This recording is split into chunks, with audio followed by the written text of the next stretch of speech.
Bismillahirrahmanirrahim. Assalamualaikum warahmatullahi wabarakatuh.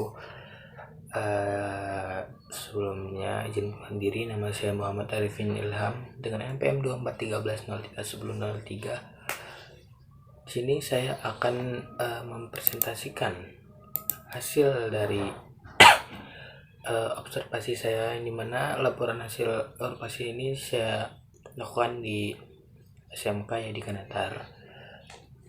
Sebelum mulai, saya ucapkan terima kasih kepada Dr. Andes Puji MPD dan Ibu Fani Rahmawati MPD selaku pemangku mata kuliah kurikulum dan pembelajaran ekonomi. Baiklah, untuk mempersingkat waktu, langsung saja kita mulai untuk presentasinya. Baik, di sini ada kurikulum yang ditetapkan. Di perubahan kurikulum yang ada di SMK yang di Kanatar. Di sini menjelaskan sebelumnya menggunakan kurikulum 2013 atau K13 dan kini beralih ke kurikulum Merdeka. Di sana di dalam jurusan akuntansi, materi akuntansi terintegrasi, tidak lagi berdiri sendiri. Nah, dulu sekolah ini menggunakan K13, namun sekarang sudah menerapkan kurikulum Merdeka. Pembelajaran akuntansi tidak lagi sebagai mata pembelajaran tunggal, tapi disatukan dalam pembelajaran dasar kejuruan dan konsentrasi keahlian di dalam jurusan akuntansi. Yang dimana wawancara lalu saya mewawancarai jurusan akuntansi dan guru dari jurusan akuntansi. Selanjutnya ada implementasi kurikulum Merdeka. Di sini penerapan kurikulum Merdeka di sini jelaskan siswa memilih konsentrasi sejak awal, fokus pada kompetensi, sikap, pengetahuan, dan keterampilan. Gunakan asesmen formatif dan sumatif serta pembelajaran berbasis project atau project based learning. Kurikulum Merdeka menekankan pengembangan kompetensi secara utuh dan relevan dengan dunia kerja. Siswa diarahkan sesuai minat dan hasil seleksi serta kegiatan pembelajaran menggunakan pendekatan berbasis proyek.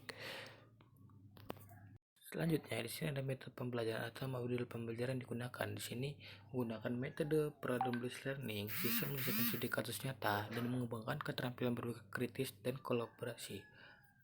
Dalam proses pembelajaran, guru akuntansi di SMK di Kanatar menggunakan metode problem based learning atau PBL. Metode ini tidak hanya menyampaikan teori, tapi mendorong siswa untuk menghadapi permasalahan nyata yang berhubungan dengan dunia akuntansi. Permasalahan diberikan dirancang sedemikian rupa agar relevan dengan kondisi nyata di dunia kerja. Siswa diminta untuk menganalisis masalah tersebut, mencari solusi alternatif, lalu mempresentasikan baik secara individu maupun kelompok. Melalui model ini, siswa dapat mengasah keterampilan berpikir kritis maupun berkolaborasi, serta pengambilan keputusan. Ini sejalan dengan semangat kurikulum Merdeka yang berfokus pada pembelajaran aktif dan mengembangkan kompetensi secara utuh. Selanjutnya, ada peran teknologi. Pemanfaatan teknologi dalam pembelajaran di sini dalam akuntansi menggunakan aplikasi akuntansi yaitu MYOB, visualisasi data transaksi keuangan serta perangkat pembelajaran seperti komputer, presentasi digital. Teknologi memainkan peran penting dalam proses pembelajaran di SMK di Kanatar, khususnya dalam mata pembelajaran akuntansi atau jurusan akuntansi. Salah satu aplikasi yang digunakan adalah MYOB, sebuah software akuntansi yang membantu siswa mempelajari cara mencatat dan mengelola transaksi keuangan secara digital. Selain itu, guru juga memanfaatkan perangkat seperti proyektor dan media visual untuk menjelaskan materi dengan lebih menarik dan mudah dipahami.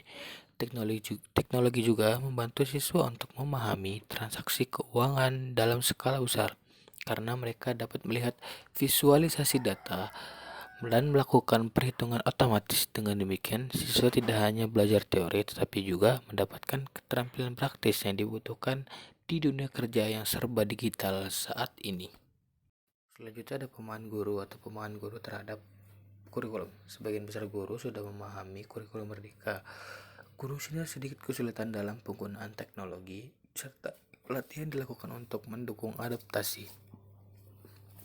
Dalam hal pemahaman kurikulum, hampir seluruh guru di SMK Yadika Datar telah memahami konsep dan pelaksanaan kurikulum merdeka.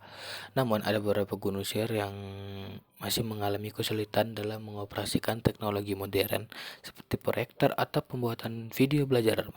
Meskipun demikian, pihak sekolah terus memberikan pelatihan dan pendampingan agar semua guru dapat menyesuaikan diri dengan teknologi yang menjadi bagian penting dalam implementasi kurikulum ini. Dukungan yang diberikan ini membuktikan bahwa pihak sekolah tidak hanya berfokus pada siswa, tapi juga pada peningkatan kapasitas guru sebagai ujung tombak pendidikan. Selanjutnya ada sarana dan prasarana. Sarana dan prasarana sekolah tersedia wifi, komputer, proyektor, speaker, fasilitas mendukung pembelajaran digital dan jurusan. Lingkungan belajar cukup memadai.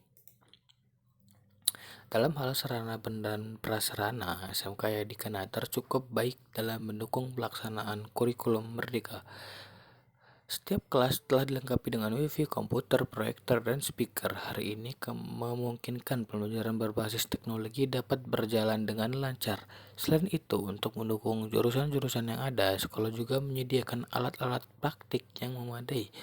Ketersediaan fasilitas ini merupakan salah satu faktor pendukung utama dalam menciptakan lingkungan belajar yang kondusif, interaktif, dan sesuai dengan perkembangan zaman.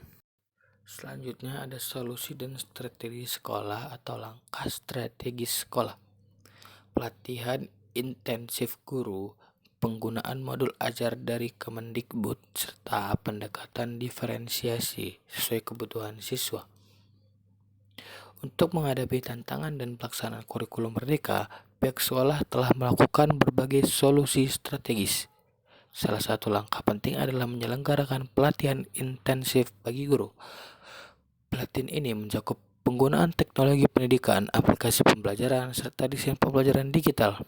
Dengan latihan ini, guru diharapkan mampu menyusun materi yang lebih menarik dan relevan dengan kondisi dunia saat ini. Selain itu, pendekatan diferensiasi juga diterapkan. Ini artinya pembelajaran disesuaikan dengan gaya belajar dan kebutuhan masing-masing siswa. Pihak sekolah juga memperoleh modul ajar dari Kementerian Pendidikan yang digunakan sebagai panduan untuk merancang pembelajaran yang lebih fleksibel dan inovatif.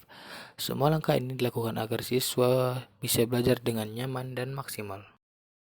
Baiklah, saya baca saja untuk penutupan dan kesimpulan pada laporan hasil observasi kali ini. Dari hasil observasi yang saya lakukan dapat disimpulkan bahwa SMK Yadika Natar telah melaksanakan kurikulum mereka dengan baik dan serius. Sekolah telah melakukan berbagai upaya untuk menyesuaikan diri dengan kebijakan pendidikan terbaru, mulai dari pelatihan guru, penyediaan fasilitas, penggunaan metode pembelajaran aktif, hingga penerapan teknologi.